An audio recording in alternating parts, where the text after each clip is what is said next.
నమస్తే ఫ్రెండ్స్. చంద్రబాబు నాయుడు గారు మాచర్లలో P4 programme నిర్వహిస్తున్నారు. ఆ ప్రోగ్రాం నిర్వహించేటప్పుడు నాకు చంద్రబాబు నాయుడు గారు చాలా సంవత్సరాల తర్వాత ఆయన్ని చూస్తే నాకు ముచ్చటేసింది, మనసు కొంచెం చెలించింది. ఆయన ఏమన్నారంటే, నా స్వేచ్ఛ జీవితం అంటే మిగిలిన ఈ జీవితం పేద ప్రజల అభివృద్ధికి ఉపయోగిస్తాను అని చెప్పారు. నాకు చాలా బాగా అనిపించింది. ఇంకా ఆ పీ ప్రోగ్రాంలో అసలు పీ ప్రోగ్రాం అంటే ఏంటి, చంద్రబాబు నాయుడు గారు ఏం చేయాలనుకుంటున్నారు, అది సాధ్యమైద్దా సాధ్యం కాదా, చంద్రబాబు నాయుడు గారిలో చాలా మార్పు ఏమన్నా వచ్చిందా, ఇవన్నీ నాకు తెలిసినంత మేరకు డిస్కస్ చేస్తాను. ఛానల్ కొత్తగా పెట్టాను, కొంచెం సబ్స్క్రైబ్ చేయండి, నచ్చితే లైక్ కొట్టండి, కుదిరితే కామెంట్ చేయండి. నమస్తే ఫ్రెండ్స్.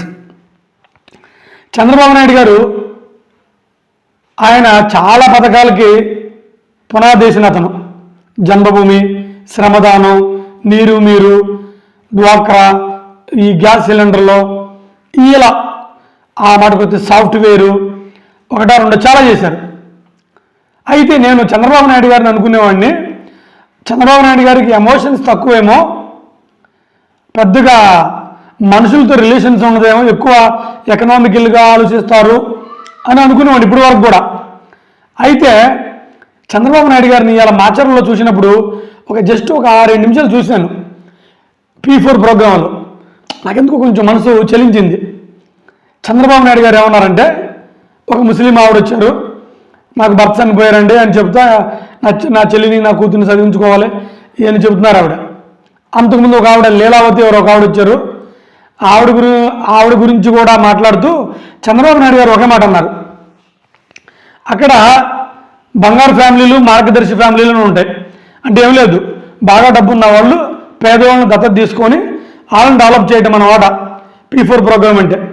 అందుకు P4 అంటే ఏంటి, పబ్లిక్ ప్రైవేట్ పీపుల్స్ పార్ట్నర్షిప్, ఇది ప్రోగ్రాం పేరు. అయితే అక్కడికి KCP సిమెంట్ వాళ్ళు వచ్చారు, ఇంకోళ్ళు వచ్చారు, సీడ్స్ వాళ్ళు ఎవరో, మొత్తానికి డబ్బున్న వాళ్ళు వచ్చి వాళ్ళని దత్తత తీసుకుంటున్నారు.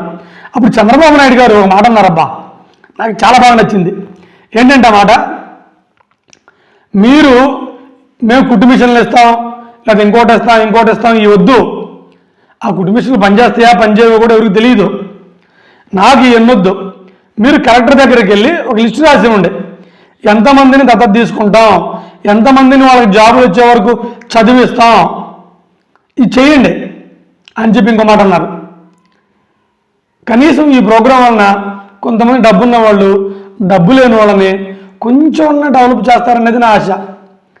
ఈ ఆశగా కాకుండా ప్రయత్నం చేద్దామండి. పేదరికాన్ని తగ్గించే పరిపాలన, మనందరం కూడా పేదరికాన్ని తగ్గించడానికి కొంచెం డబ్బున్న వాళ్ళు తోడ్పడండి, రేపాలు 10 మందికి సాయం చేస్తారు అని ఒక ఎమోషనల్గా మాట్లాడారు. అప్పుడు నిజంగా నేను కొద్దిగా కనెక్ట్ అయ్యాను. తర్వాత ఇంకో మాట కూడా అన్నారు, నా ఈ శేష జీవితం ఈ పేదలకే అంకితం, పేదల్ని బాగు చేసి పేదరికం లేని రాష్ట్రంగా తీర్చిదిద్దాలనే ప్రయత్నం మాత్రం చాలా గట్టిగా చేస్తానని చెప్పారు.